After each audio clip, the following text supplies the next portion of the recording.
Welcome. This is 33% Pulp, squeezing the most out of 1/3 of a book. We review books with covers that make you wonder. I'm Lindsay, and that's Daniel. Hello. And that's Amber. Hi. This is the second episode of our 3-part recap of the book Night of the Crabs by Guy Smith. Disclaimer, spoilers ahead. So last time on 33% Pulp, we were introduced to a couple characters who very quickly went missing off the Welsh coast. Their pervy uncle, Cliff Davenport, Professor Davenport, has traveled out to the Welsh coast to investigate. He has discovered evidence of, and then saw with his two eyes, his very own eyes, at the very end of the first third, some giant crabs. They are the size of sheep. There's a king crab who's probably about the size of a cow. He's also fallen head over heels in love with Pat Benson, who is also staying at the coast. So I've got the middle of the book, and I would say that this might be best summarized or titled The Battle of Barmouth. I wrote that it is a story of bravery, bureaucracy, sacrifice, and lust. Wow. So I want to just give a little background on the story. I know, right? Little background on the location here. So everything takes place on the coast of a place called Henbedra, which is completely not how you pronounce this word, but it's spelled Llanbedr.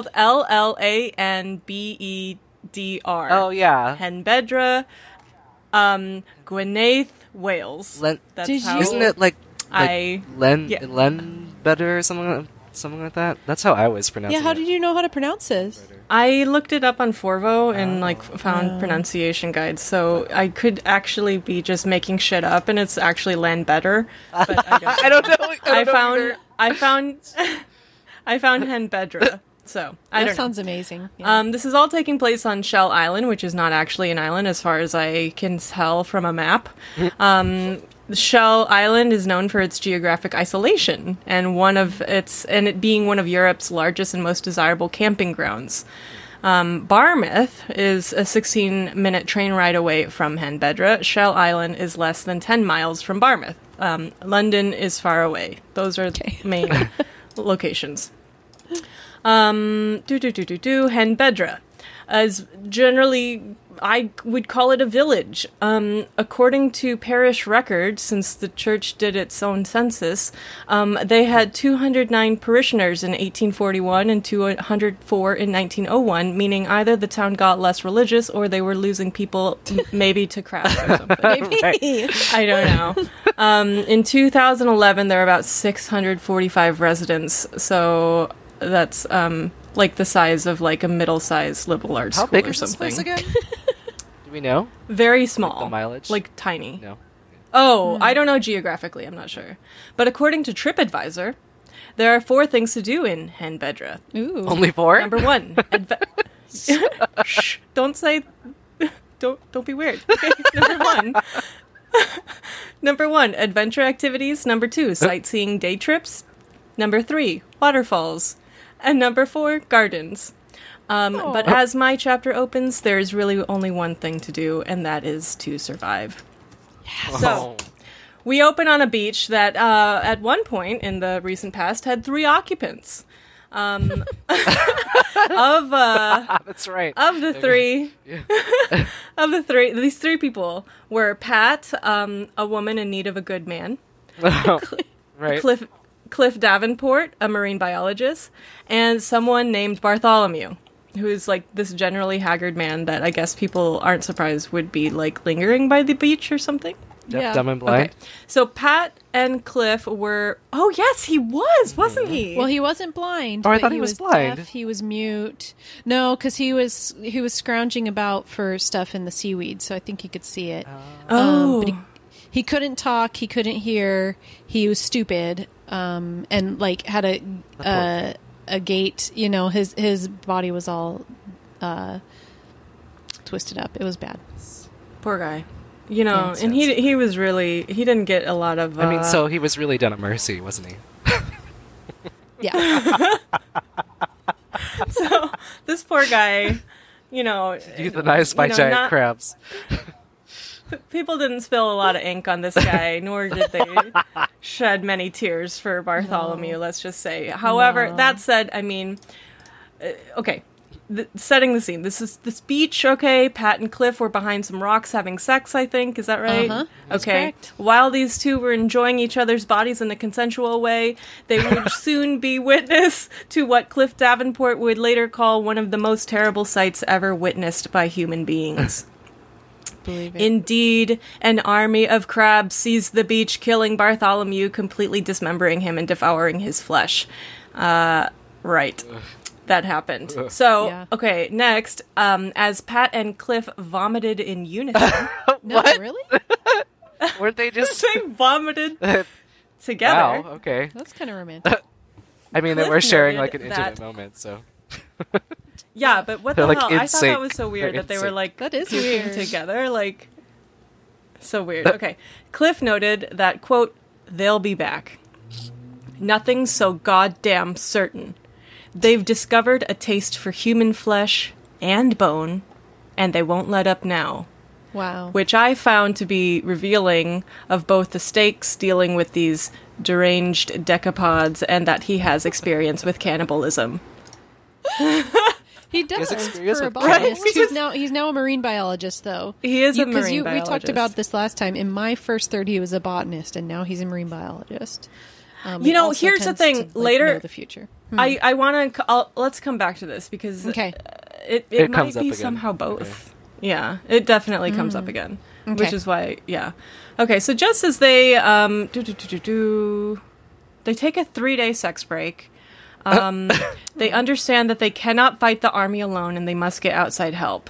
So, because while they are isolated, they aren't totally alone. Cliff Davenport somehow has ties to a man named Grisdale, who himself has ties to the Royal Army. His exact title, I don't think, Colonel. has been actually defined. He's a quote government servant, and a quote Ministry of Defense man.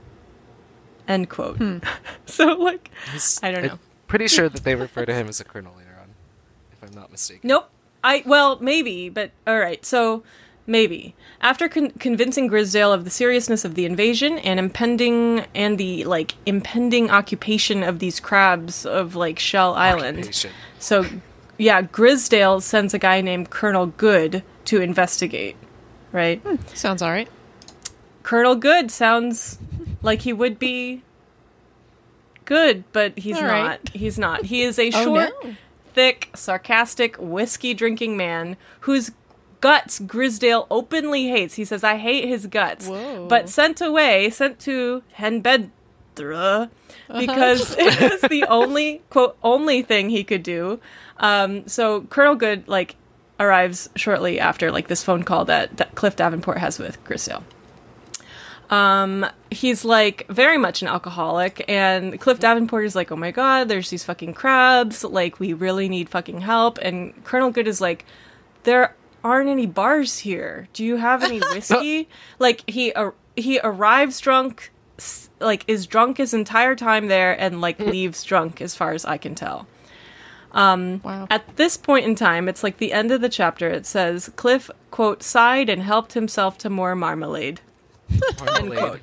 He first thinks he's going to go back to London to make an in-person appeal, but decides against this by the end of the paragraph that started with marmalade, that he was going to stay because, quote, he wasn't going to leave Pat Benson on her own, crabs or no crabs, end quote.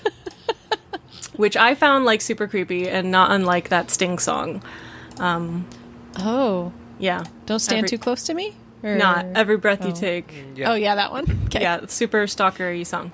Okay. Also, a lot of wedding songs. Okay. Which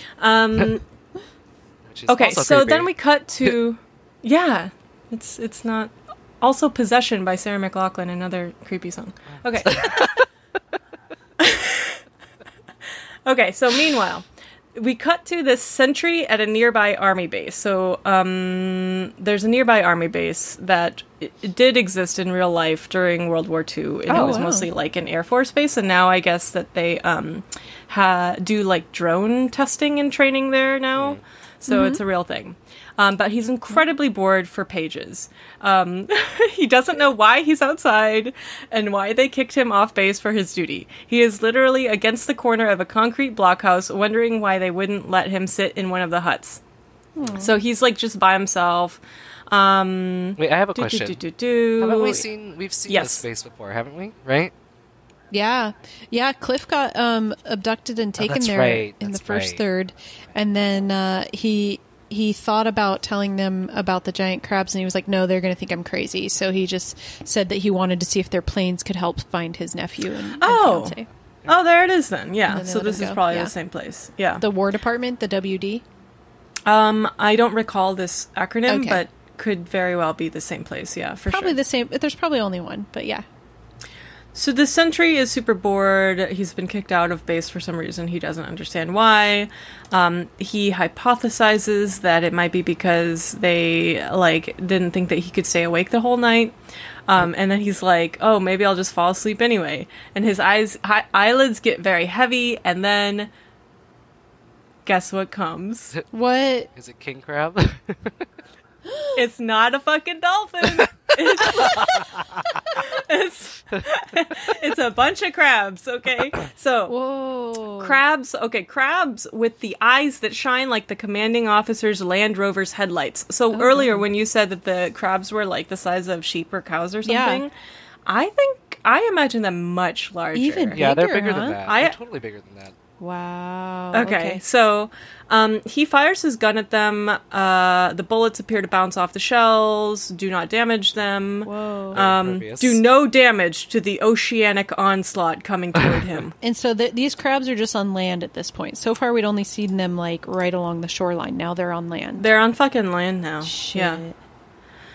He runs out of bullets. He challenges the crabs to a, quote, straight fucking fight with his hands. Like fisticuffs? Yeah. Wait, what? The F word is in there? Yeah, it literally says, quote, straight fucking fight, end quote. Yeah. Wow. Cool. Well, what the fuck? If you shoot bullets at it and the bullets don't work, why are you going to try and punch it? Like, doesn't make I mean, what's left? I guess. You know, I don't know. Running? But I do know from a later chapter that the British Army doesn't apologize or back down. So, you know. So maybe it's like part of that. Like he runs out of bullets and he's like, I'm not backing down.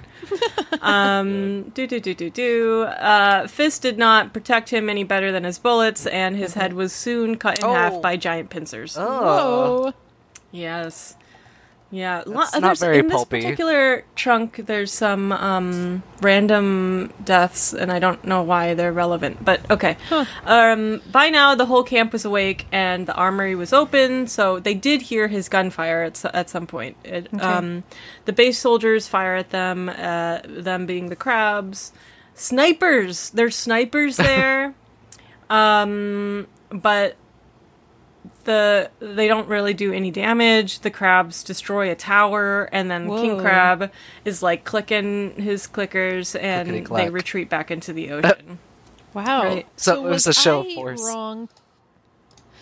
Was I wrong to assume that the crabs were a product of the War Department? Not necessarily. Okay. Their origin isn't really revealed in my part. Yeah. But here they are, like, attacking The the soldiers and okay. Yeah. Well, then isn't one of the books? Isn't one of the books called "The Origin of the Crabs" or something like that? Yeah, that's what I was just gonna say. I think one of the books is called like "The Origins of the Crab." I'll have to check that out. King or something. Okay, so so 5 people died in this particular battle. Yikes. The first sentry, who was super bored, 2 machine gunners, 2 snipers who had tried to reach the mainland, and so this puts base camp at -5, and the crabs, like, I guess +5, because no one died. Right. I don't know. Yeah, I guess I don't know how, like, those tallies work. Okay. It's fine. We'll just... Upon hearing, yes, Grisdale. So there's this news comes into Grisdale. Remember the ministry? No, the defense man, the war Good is guy. drunk. Yeah, Good is the drunk guy. Okay. So Grisdale is like, oh my god, you are absolutely right, and the crabs will, quote, rue the day, quote, they attacked this idyllic coast. The language in this book is so hyperbolic. I love the language. Rue the day! Yeah, can crabs rue though? These crabs can. Or at least Rue. king can. Okay. King Well, crab can. I don't know. I wonder. Yeah. These crabs are emotional beings, okay? They feel things. I haven't got. Well, actually, they have friend. Okay. Well, I'll get there. Okay. So So Grisdale on their side. Pat and Cliff have sex. Really? Yep. They Again. have sex. Realize that to continue having sex, they have to kill crabs. To keep alive. Okay. Yeah. Where does the sex take place? This one. So the sex is taking place in. I think is it Mrs. Jones?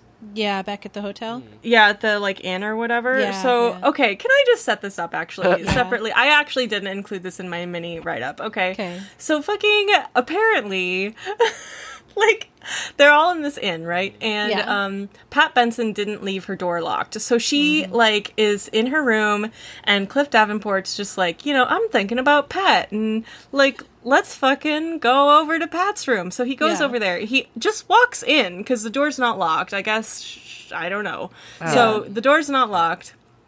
She's on the bed. She doesn't get up from the bed when he walks in. Yeah. Like, I believe, I'm not sure. I had, for some reason, the idea that, she was lying naked on top of the sheets, so she's, like, not even in the bed. She's, like, on the bed. Naked. with the door open, okay. Yeah. Yes, oh my god, she was... Okay, I was not wrong. Her thighs were parted, and almost guiltily, she snatched her hand from between them. So she's masturbating. Oh, got it. This is confirmed in the next line. Quote, I was thinking about you, quote, she sighed as he seated himself on the bed beside her. Yeah. Okay, so her slim fingers, felt at the front of his trousers. You just said slim fingers, and I almost lost it. So I didn't know where they came from. It's her slim fingers, felt at the front of his trousers. Actually, I guess it's not clear. Could be his slim fingers, but whatever. Fingers are feeling at the front of his trousers, perhaps to determine... This is what I thought was weird. Fingers are at his trousers. Perhaps to determine the purpose of his visit. Like, why the fuck else would he be there in the middle of the fucking night? Like, okay, Yeah, whatever. but remember how we like to talk about boners in this book? So, Yeah. trying to figure out Did if you you have had a a Yes. yeah. Okay. Yeah. She laughed softly as she found that everything was to her satisfaction. Oh my god. Yeah, right. Oh, here we get biblical. At last he stood before her as Adam had once stood before Eve, tempting her to tempt him. I actually thought that was kind of... Huh. I mean, it's like, Poetic. it's what it is, but I mean, I like the little sentence structure there. Yeah. I mean, I'm sure okay. that there are some pretty poorly worded books out there. This is okay. Yeah, it is. Yeah, I think it's okay, yeah. Her fingers closed over his erection and drew her to him. He rolled onto the bed, and then she was dragging him on top of her.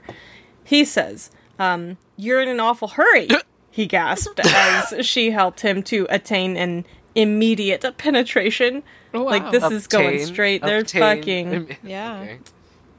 Yeah. I've been waiting for you to come to me for 3 nights in a row now. I was beginning to think that you had decided on a platonic friendship after all. Oh my god. He thrust madly, unable to hold back any longer. It's not very platonic. He's thrust... Okay, so this is what... Yeah, I know. Does that... Okay, so here, it's not very platonic, right? So he's thrusting madly. Next question. He says, does that answer your question? He murmured. But her reply was lost in the moans and the writhing of their united bodies as they reached the ultimate possible peak of pleasure which any man and woman can climb. And then they threw up together.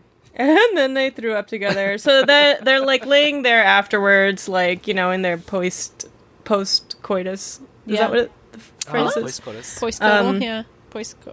Whatever it is. Yes. Post. In post. after all the things have happened. Yeah. So all the thrusting. Yeah.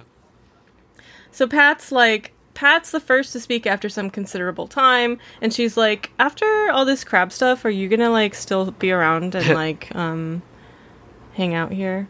Yeah. And yes, the answer seems to be yes. Oh!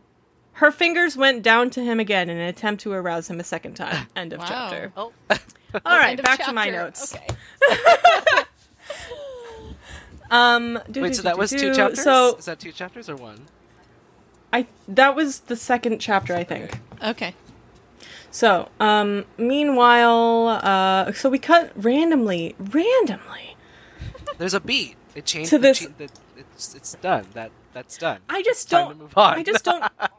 Yeah.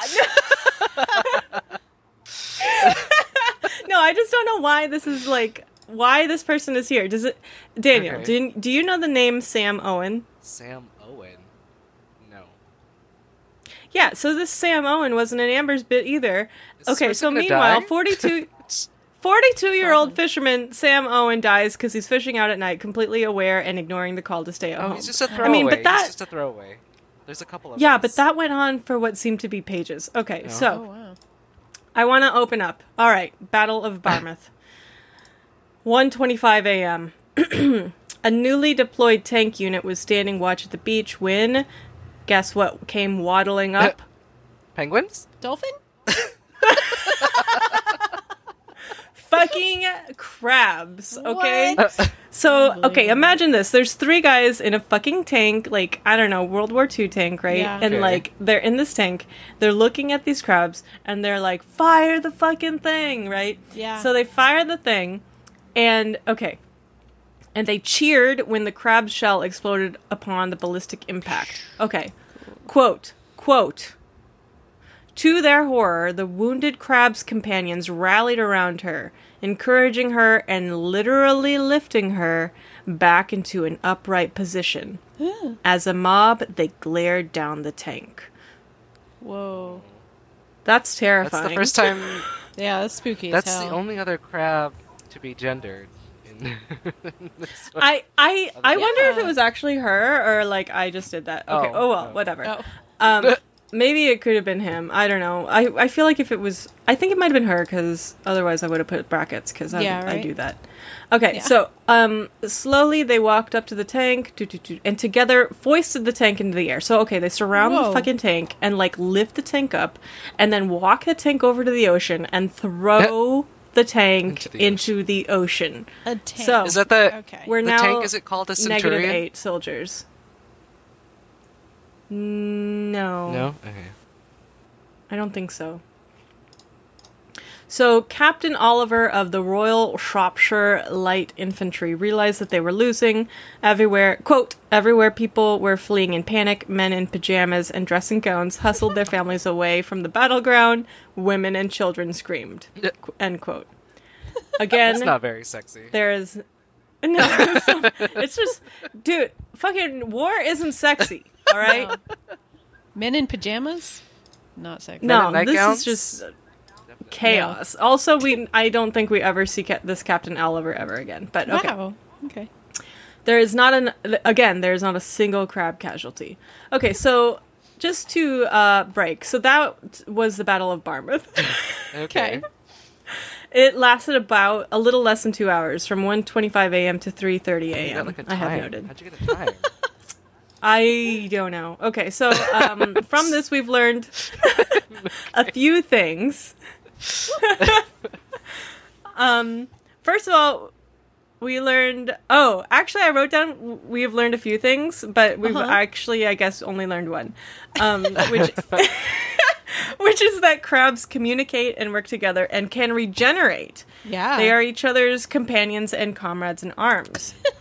They're a workhorse. Now, a little bit of extra research. According to hermitcrabs.com, hermit crabs, like, I don't know if these are hermit crabs. I kind of imagine that they're not hermit No. crabs, but What I thought was interesting is that they act with each other in standard ways by crawling over each other and by having feeler fights or pushing contests. They will run up against each other and wildly wave their antenna and sort of flick their legs and claws out at each other. Okay, so this is interesting. They don't have the concept of going around an object. They will rather try to dig under or climb over it. So I thought that was interesting. Crabs can't go around things. They don't understand going around things. They only understand going through or that is around. So like, weird. Isn't that interesting? Okay, so pethermitcrab.com What? Okay. notes how each crab has its own personality. So it's true, they all have their own personalities, I guess. Again, hermit crabs. Again, I'm not sure if these are hermit crabs, but I don't know. Yeah. I'm looking at hermit crabs. We need a Chirp base to crab each start other. with. But they chirp to each other. Oh. But here's the thing. But they are the only kind that talk to each other through chirping. So hermit crabs and these killer crabs talk to each other through chirping and clicks. Okay. Crabs primarily eat at night and will sometimes eat their own. Significant, possibly. I don't know. Wow. Not in my bit, but could be eventually. So it's surprising that they didn't eat this other crab instead of propping it up. Right. That's a good point. Yeah. Oh, that is significant. They're sentient. I knew I looked these Google things up for a Sentient reason. crabs. Okay, so last little note that I thought was terrifying was the World Animal Foundation writes that crabs are intelligent animals capable of learning from their mistakes and retaining that information so they don't make the same mistakes again. Wow. They adapt to changing cues in their environment, which I thought was terrifying given what we've been discussing. Yet they can't go around things. Nope, can't go around. Okay. But they learn. You know, and also, I mean, it's like in life, you know, you can't go, there is no out, there is True. only through. There's only through, That's you a know? good point. Maybe the crabs know more than we do. Crab, the Zen of crab. Okay. They hold a town hall / press conference / town meeting or whatever the fuck later that day when Grisdale covers the details. Someone asks if like they're gonna drop a nuclear weapon on the crabs, and he's like, no.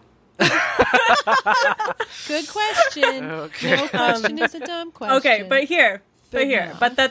that they have as like a resource, quote, Professor Davenport, the well-known marine biologist. What the And then later, he says, I feel sure that his knowledge of the ocean bed will be invaluable to us in seeking out these terrible creatures, end quote. So, what I was saying earlier with the botanist thing is that maybe it's like plant in the ocean, like I think it is ocean plants. Yeah. So, Marine ocean botany? botany. Marine botany. yeah, marine thank you. botany or something, if Yeah. that's a thing. I mean, I'm sure it's a thing. Yeah. I just, Yeah. Yeah. Okay, so at this recognition, Cliff Davenport realized that the safety of the human race was in his hands. Wow. Upon further reflection, the well-known marine biologist Cliff Davenport. Also, I have throughout Cliff Davenport because I personally found throughout the book that like there was unnecessary repetition of his full name. Oh, the Guy Smith loves putting first and last names. I never saw Julie Coles called anything but Julie Coles. Just not so that she's not confused with any of the other with Julies other that don't show up in the book. Yeah. Of Ian and Julie? Yes, exactly. Man. Also here, Yeah, on a so- side note, marine botany is the study of aquatic plants and algae that live in seawater of the open ocean and the littoral zone, along shorelines of the intertidal zone and in brackish water of estuaries. Thank you, Daniel. Yeah. I bet you, Daniel, you're the best. Also, I bet you that that's what Cliff Davenport is, right? For sure. It says it's a branch of And, marine and biology. it's not like plant. So there you go. Yeah, like in plants aren't biology. Yeah. Like what's Daniel? Plants what are isn't biology. Plants are most definitely biology. What are you talking tell about? us. Plants aren't biology. Actually, you tell us because we They're actually... made of No, cells. no. I said. They're eukaryotic I said what organisms. isn't biology? Oh, what Yeah, isn't? what isn't biology? What isn't biology? What isn't biology? Huh. Technology? I- Are those our only two options? Yeah, I guess. What isn't biology? I mean, because everything... A trickier everything that we have is life well, or it's like something. chemistry and biology, right? Everything that we have is Yeah. a result of either biological or chemical or biochemical interactions. Oh my gosh. Way too confusing. Also physics. Unless it's not. Okay. Anyway. Also physics. Okay. Also physics. Yeah. Also, like, social conditioning. Yeah, Okay, Yeah. it's all of it. It's yeah. All the things are all Okay. the things, which makes Cliff Davenport, this marine botanist, like, perfect for this For job. this job, yeah. Perfect for maintaining the safety of the human race. Yeah. Okay. So, upon further reflection, did I already say that? Cliff Davenport decides that the crabs must go somewhere during the daytime, because where the fuck do they go when King Crab, like, raises his pincer, In defiance. you know? That's brilliant. That's a Cliff Davenport original thought right there. It's an original. It's a Cliff Davenport original. These That's things funny. must also exist during the... I know we don't see them, but they probably exist. Yeah, that's good. He's thinking, oh my gosh, we should hunt down the nest and bomb it and be done with the crab problem once and for all. So they board the boat called the Welsh Queen, but they can't find the crabs. Like, That was anticlimactic. yeah. But they didn't find on them. this- So. Nope, they can't find the crabs. So, but however, it's on this boat where Cliff realizes that Pat, in her sweater and jeans, was the most desirable thing in his life. Oh my god. Like they should have said like noun, you know, like Right? instead of thing. Most desirable Like- noun. Yeah, because because like thing just completely objectifies it, whereas Yeah. noun would like at least leave it open. Yeah. She could I mean, be an is he idea. like holding a bowl of macaroni and cheese, and then he sees her, and he's like, okay, it's Pat. Is it Pat in her sweater and jeans, or is it this Steaming bowl of mac and cheese. of Easy Mac? You know, I don't and it know. was then that I realized. They dive 5 times before Cliff Davenport swims into the crab cave. There's a lot of description. What? Basically, it's a Wow. crab cave. Wow. Okay. Meanwhile, in the Welsh Queen, Pat is getting very worried, so she asks, I think she asked, 2 different divers to go in after him, and finally Stan Williams is like, okay, because it's been a while. He hasn't surfaced. But instead of finding Cliff Davenport, he finds himself in a very dangerous situation, staring down what seems to be King Crab himself. Bum, bum, bum, and now Daniel takes over. Whoa, Really? Bravo. Oh, okay. Yep, that's it. Those are my Wow. chapters. Wow. Okay. So you had That was full of marginally action. spoiler alert. You had marginally, both of you actually had more sexy time than I did. Cuz I was afraid. this next bit is Oh no. They don't have sex again? not in so many words. You'll see. You'll see what it is. Well, There's no slender fingers or, or anything like that. Oh no. Was it slender or slim? Slim fingers? I don't know what it is. Slim fingers. Slim Such a fingers, I weird think it was. phrase. Anyway, So, okay. before we close out, we have to make right. our predictions. So, Amber, what do you think is going to happen in Daniel's bit? I mean, obviously, so we know that there's a whole series. So they're not going to completely wipe out the crabs, right? But I do think that the novel has to come to some sort of, To resolve, doesn't it? Exactly. So, I think that, well, if Daniel hadn't said anything, Well, there's I would have said yeah. more sexy times, but I Oh. guess there's not. Sad, sad story. And then I the guess pulp my of the book ended. No. Yeah. I don't know. I said, and then the pulp Okay. of the book ended. Oh yeah. Yeah, it's just a regular book episode. Regular book about giant crabs. Pulp, Yeah. 33%. Yeah. Are we defining pulp by sexy times? I mean, well, It feels That's like definitely that's part of it. I a actually certain don't element. know what pulp means. We are We terrible. should look this up. Okay. Let's Google P-U-L-P. it right now. Thank you, Google. This is episode 0.1, where we teach each other what pulp means. Now that we have the website. But yeah, I think that there's got to be some resolution. Daniel, is there any kind of callback to Ian and Julie? No. I had no idea who the fuck they were. I had no idea who the fuck they were. Wow. No. Wow. There's I'm lots gonna- of I incidental people propose- that just die and then never reappear. Yeah, sounds like it. Wow. I'm going to guess that the War Department comes back into play, that they are somehow responsible for these creatures, but the creatures have gotten out of hand, and so they have to come and, undo their bad work that they've done. Maybe That's my it's somehow tied to like the nuclear stuff, because I mean it was like a question raised in the town hall, like, are we gonna drop a fucking nuclear bomb or whatever? Maybe it's like some kind of like nuclear radiation thing from all the, because there's that Air Force base and then the War Department like building or whatever, you know. So maybe it's like, Daniel's like, it's neither of those things, but No, I'm listening. I'm like, I'm listening and saying, I have a definition of pulp. Sweet. What's the definition? Well, the origin is that it's a magazine or a book printed on cheap paper, like pulp, paper. yeah. Oh, like a quote unquote cheap, like low culture. Low quality, yeah. no but brow.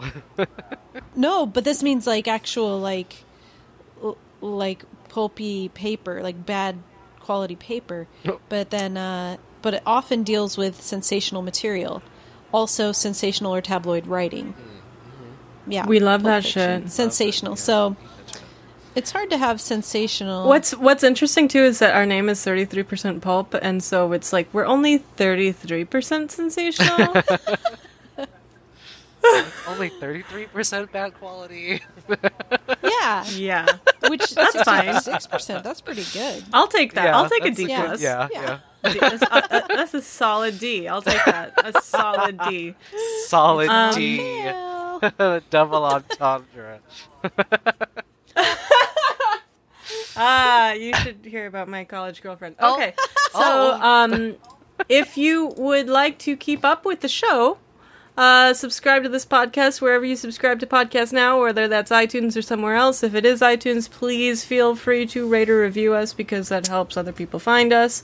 If you'd like to reach us via social media, our Twitter handle is @33_pulp, because I couldn't get just regular 33pulp. On Instagram, we're @33pulp, which is what I would like us to be everywhere. But our website is 33%. No, it's not. It's our website is our website is 33pulp.com, and you can email us at weare3@33pulp.com. So signing out for this week is Lindsay, that's me. Amber, that's me. Daniel. All right. Hope to be in your ears next week. Yay. See ya. Bye.